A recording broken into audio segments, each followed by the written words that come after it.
सत्संगत रामकृष्ण परमहंस के बारे में बहुत ही प्यारी और अद्भुत कहानी है। जब मामा काली के मंदिर में वो प्रवेश किए और सत्संगत कितने दिनों तक अनुनय विनय करते रहे, और जब माँ काली प्रकट नहीं होती थी बड़ी निराश होते थे। हाथ में पूजा की थाली लिए हुए अक्षत रोड़ी चंदन चढ़ाते थे और साथ संगत माँ काली को बहुत ही वियोग के साथ बुलाते थे। लेकिन साथ संगत माँ काली प्रकट नहीं हुई। अंत में बहुत दिनों के बाद जब सब्र का बांध टूट गया तो माँ काली के हाथ में कटार नजर आया और रामकृष्ण परमहंस ने कटार को उतार लिया और कहा कि तो तू प्रकट हो जा, और नहीं तो मैं अपने गर्दन तेरे चरणों में चढ़ाकर तेरे अंदर समाहित हो जाऊंगा। साथ संगत कहा जाता है कि दिल से जब कोई भक्त अपने भगवान को पुकारता है, अपने आराध्य देव को पुकारता है, तो साथ संगत निराकार भी साकार रूप में प्रकट हो जाता है। ये पूजा और पद्धति की प्रकाष्ठा है। कहा गया है कि जाकी रही भावना जैसी, हरि मूरत देखी तिन तैसी। रामकृष्ण ने गजब किया साथ संगत। वह तलवार लिया और गर्दन पर चलाने ही वाले थे, वह क्षण वह घटना घटने वाली थी, तब तक साथ संगत कहानी बताती है कि माँ काली प्रकट हो गई। और जैसे माँ काली प्रकट हुई, साथ संगत इनको मूर्छाया, समाधिस्थ हो गए, समाधि में विलीन हो गए और गिर गए। कहानी बताती है कि 6 दिनों तक रामकृष्ण परमहंस को होश नहीं आया साथ संगत, 6 दिनों तक। और कहते रहे जब प्रकट हो गई तो जाते क्यों हो, प्रकट ही रहो। क्योंकि साथ संगत रामकृष्ण परमहंस ने दिल से पूजा किया और निराकार को साकार में तब्दील कर दिया। साथ संगत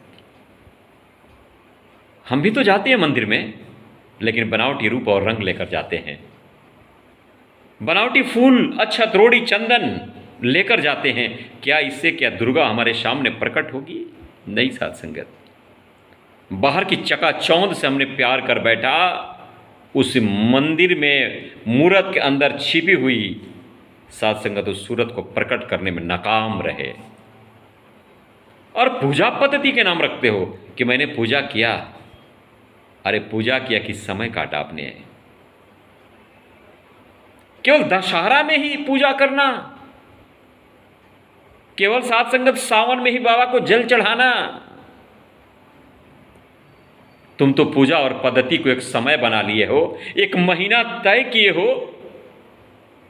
कार्तिक में ही साथ संगत छठ की पूजा करना कमाल है साथ संगत। भगवान तेरे मन की चोरी भी जानता है,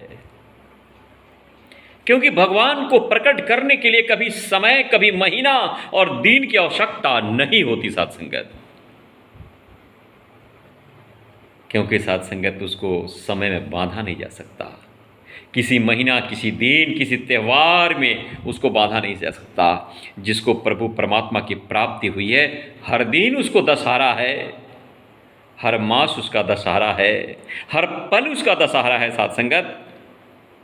नहीं तो बनावटी पूजा पाठ करना, 10 दिन तक लगातार पूजा पाठ करना, उपवास रहना, नेम व्रत रखना, और उसके बाद साथ संगत 10 दिन के बाद उस मूर्ति को काट कर पानी में दहवा देना, ये पूजा और पाठ नहीं है साथ संगत। पूजा और पाठ साथ संगत अहरनिश दिल में बसने वाली वो चीज़ें हैं। उस मूर्त का सूरत अगर दिल में बस गया तो बस खत्म।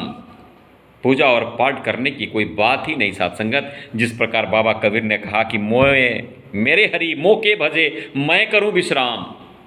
मैं जान गया, इतने दिन से ढूंढा तेरे को, लेकिन जब पा लिया तो अब तुम मेरे को भज, मैं विश्राम कर रहा हूँ। ये साथ संगत गंतव्य की अवस्था है। जब तक गंतव्य की अवस्था नहीं मिलती तब तक पूजा और पाठ विसर्जन नहीं होते साथ संगत, ये जिंदगी में चलते रहते हैं। तो आओ साथ संगत ठहराव के लिए उस निराकार को साकार में बदलने की आवश्यकता है। अगर जैसे बदल जाएगा तो यह भी बात आएगी कि जिधर देखता हूँ उधर तू ही तू आए, हर शय में तेरी जलवा तू ही हूँ बहू आए। शराब पीने का मज़ा तब है साकी कि शराब मैं पीऊँ और तेरे मुंह से बू आए।